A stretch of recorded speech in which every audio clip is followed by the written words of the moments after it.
লড়াই বন্ধ হবে না। বাংলার মানুষের মুক্তি অর্জন হওয়া পর্যন্ত আমাদের লড়াই অব্যাহত থাকবে। বলছিলাম, জামাতে ইসলামী যদি আল্লাহর ইচ্ছা এবং জনগণের ভালোবাসায় বাংলাদেশের মানুষের সেবা করার সুযোগ পায়, তাহলে মালিক হবে না, সেবক হবে ইনশাআল্লাহ। আজ আমি ঘোষণা দিচ্ছি, লক্ষ জনতাকে সাথে নিয়ে বাংলাদেশ জামাতে ইসলামী থেকে যারা আগামীতে সংসদ সদস্য হিসাবে নির্বাচিত হবেন, আরে আপনারা কথা বন্ধ করেন, আপনারা কথা বন্ধ করেন, সবাই বসে পড়েন, সবাই বসেন, বসেন, কেউ দাঁড়াবেন না, সবাই বসেন। যদি আল্লাহর ইচ্ছায় জনগণের ভালোবাসায় বাংলাদেশ জামাতে ইসলামী থেকে সংসদ সদস্যরা নির্বাচিত হয়ে সরকার গঠন করেন, তাহলে কোনো এমপি, কোনো মন্ত্রী আগামীতে সরকার কিন্তু প্লট গ্রহণ করবে না। কোন এমপি এবং কোন মন্ত্রী ট্যাক্সবিহীন কোন গাড়ি চড়বে না। কোন এমপি এবং কোন মন্ত্রী তার নিজের হাতে কোনো টাকা চালাচালি করবে না।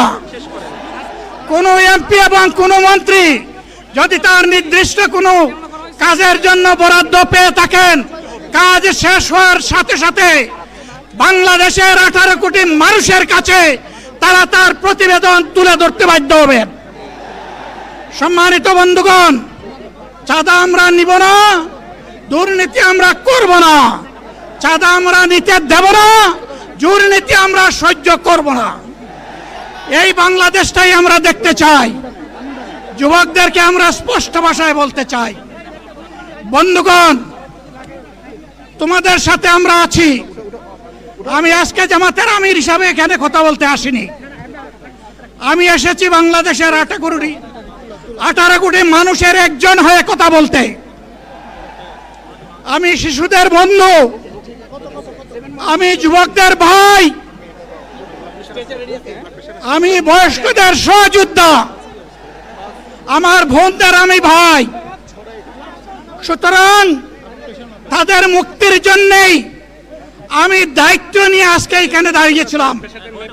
আল্লাহর ইচ্ছা, শরীর আমাকে সাময়িকভাবে সহযোগিতা করে নাই, এটাও আল্লাহর ইচ্ছা যে এখন আল্লাহ আমাকে কথা বলার সুযোগ দিচ্ছেন। আমি বলতে চাই, বাংলাদেশের নির্দিষ্ট কোন শ্রেণীর মুক্তির জন্য আমাদের এই লড়াই নয়। রাস্তার একজন পরিচ্ছন্নতা কর্মী, চা বাগানের একজন শ্রমিক, রক্ত পানি করে ঘাম জড়ানো আমার একজন রিক্সা চালক ভাই মাঠে ময়দানে বাংলাদেশের মানুষের মুখে যারা এক মুঠো ভাত তুলে দিতে চায়, আমার সেই কৃষক বন্ধুটি, আমি তাদের হয়ে আজকে এখানে কথা বলতে এসেছি। আমি কোনো অভিজাত শ্রেণীর হয়ে এখানে কথা বলতে আসিনি। আল্লাহ তাআলার অশেষ মেহেরবানি, আজীবন সকল রক্ত চক্ষুকে উপেক্ষা করেছি, জেল জুলুমের পরোয়া করি নাই। আমার আফসোস, 24 সালে জাতিকে মুক্তি দিতে গিয়ে যারা জীবন দিয়ে শহীদ হলো, আমি তাদের একজন হতে পারলাম না।